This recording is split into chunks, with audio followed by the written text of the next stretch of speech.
Dumako na ho muna tayo dito, mga bossing.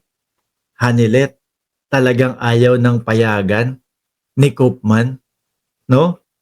Yung kampo ni Koopman o yung kampo, yung defense team ng dating Pangulong Duterte, ayaw ng payagan, no? Ano sabi dito, sabi ni Hanilet kay Koopman, dine-deprive mo ako na mabisita si Digong. Grabe tong pamilya na ito, mga boss. Dito ho, mga kababayan, mas nakikita natin na kapag wala na pala silang mga mapapakinabangan doon sa mga tao, ganyan na yung ginagawa nila. Biruin nyo ho, mga bossing, kung hindi naman naaresto ang dating Pangulong Duterte, hanggang ngayon, eto naman si Hanilet ang kasama niyan eh. Di po ba? Simula po nang naging presidente ang dating Pangulo, si Hanilet na ang nandiyan sa gilid niyan. Si Kitty ang kasama. Di ho ba? Mano ba namang galangin mo yung tao? Nakasama.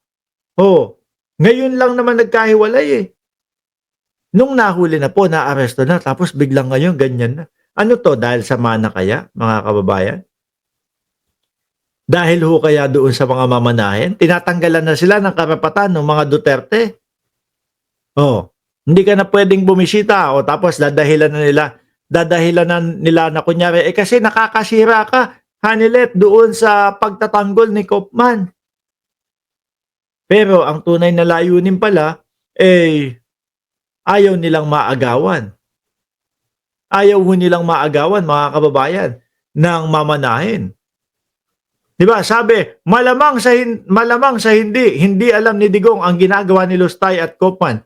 Ang ginagawa, baka pwedeng sabihin doon sa matanda, ayaw na nilang magpabisita ng ibang tao. Ayaw nilang magpabisita ng, kumbaga, pag-girlfriend lang. Kailangan yung mga tunay na kadugo.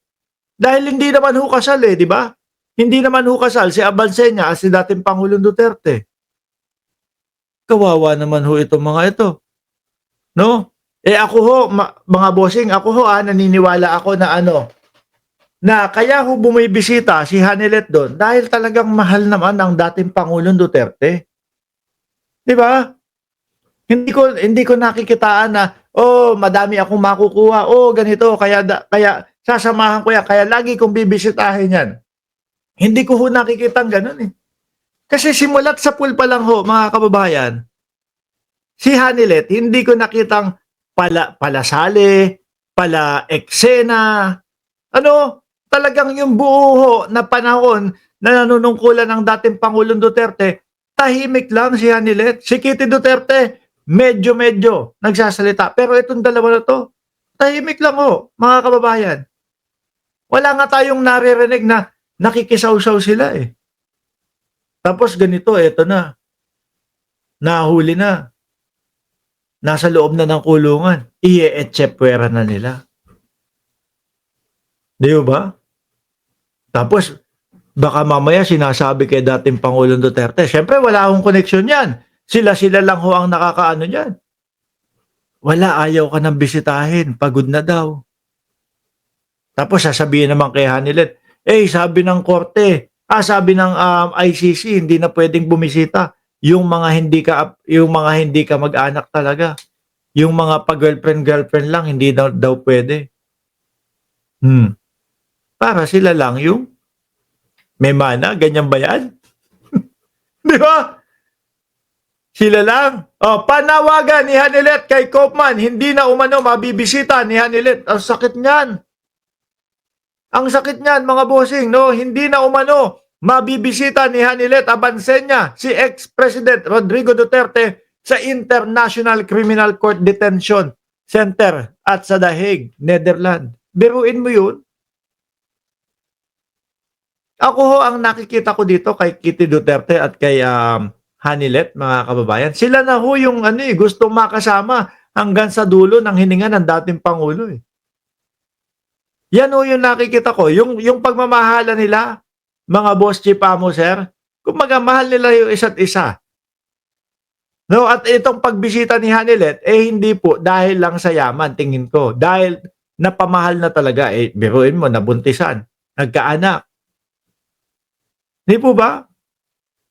Ang nakikita ko dito, Yung magkakapatid na mga Duterte, siguro iniisip nila, naku, kaya mo yan dalawa na yan, sampid lang yan, no? Mahahatian pa natin mahahatian pa ng yaman yung mga yan. Eh. Unti-unti na nating itchapwera yung mga yan.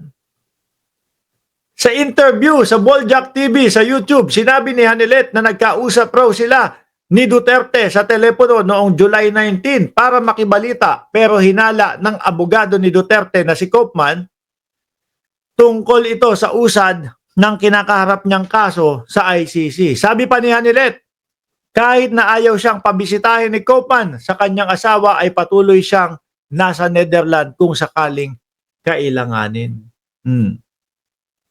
Sabi ni Ma'am Marites ulit, correct. Kung ako kay Hanilet, ipatanong niya kay Digong kung totoo na binabawal. Kaya so ayaw na silang pagkonektahin, ayaw na hong pag-usapin. No? Tuluyan na pong pinuputol ng mga Duterte yung kanilang kanilang kaugnayan. Di ba? Mga kababayan, biruin mo yung mga yan. Ang nakikita ko sa kanila, mga bossing, hayaan mo si Hanilet na mag-alaga sa ating tatay, no? Tapos ito, yung nakasuhanan, nakulong na, at alam na nilang medyo malapit na. Gusto ng Echepuera, yung magnanay. Para solo nga naman daw nila siguro, mga kababayan. Di ba? Sabi ni Jester Natividad, pa-shoutout Boss Mark sa asawa ko na si Sheila Regala Butihin from Mandaluyong. Salamat. Mandaluyong. Saan ba? Sa loob o sa labas? Hindi, joke lang. Jester. Shoutout daw po kay Ma'am Sheila Regala Butihin ng Mandaluyong City. Ay, naku, nakakalungkot ang sinapit nitong mga to, no? Biruin mo. Nung panahon na kailangan na mag-aalaga, nandiyan sila hanggang ngayon. Biglang nakawawa ho sa kanila, mga bossing. Kasi ang nakikita ko doon sa mga magkakapatid, no? Tsaka yung ibang mga vlogger nila, nakakampe doon sa Alpotera. Doon sa isang girlfriend, no? Sa isang girlfriend daw ho ni dating Pangulong Duterte. Ang dami ho niyan. Sabi nga nila, 13, kaya nang gagalaiti ho si Banat Bay. Kasi yung mga ganun dungis daw po, ganun kadumihan daw po ni dating Pangulong Duterte, hindi na daw sinisiwalat. Kaso si Maharlika, dahil sa nanggagalaiti si Maharlika, ayun, inilabas lahat. Pati yung putotoy daw ni dating Pangulong Duterte, pinipicturean ni Alpotera. Tapos ipinapakita daw sa mga kaibigan. Gulo na nila, no? Ang gulo na ho nila, mga kababayan. Samantalang dito sa atin, okay pa din. Sabi ni Jason Permin, si Garma kaya. Garma, Royima Garma, wag ka naman magtatampo sa akin kung masasambit ko ito. Ito lang naman ay galing kay Montulpo. Sabi ho, mga kababayan, naku si Hanilet din yata. Ano? Sabi ni Ramon Tulpo, mga kababayan, si Garma daw at saka si Hanilet. Yung pangit doon sa mga girlfriend daw ni dating Pangulong Duterte.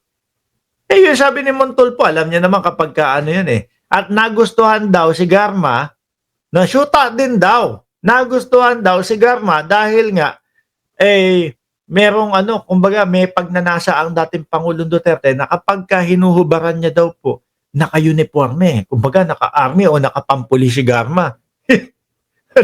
Di ba? Ay, Diyos ko.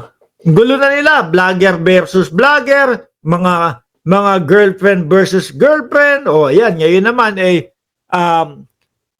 kinakasama ni dating Pangulong Duterte versus yung mga anak niya. Lawyer versus lawyer. Si Roque versus si Koopman. Nagkakagulo na. Sabi ni Chess Master, kung sino may asim kay Duterte, yun, malaki ang mamanahin. Kaso meron silang vlogger. Tingnan mo lang ho yung pagkakataas ng kilikili. Alam mo, maasim na With matching banil pa With matching amoy sibuyas. Tingin ko amoy sibuyas yun o baka mas worse pa ho, mga kababayan. Di ba? Baka mas worse pa ho, mga kababayan. Anyway, iwanan na ho natin yung mga kabit-kabit na yan nila. No?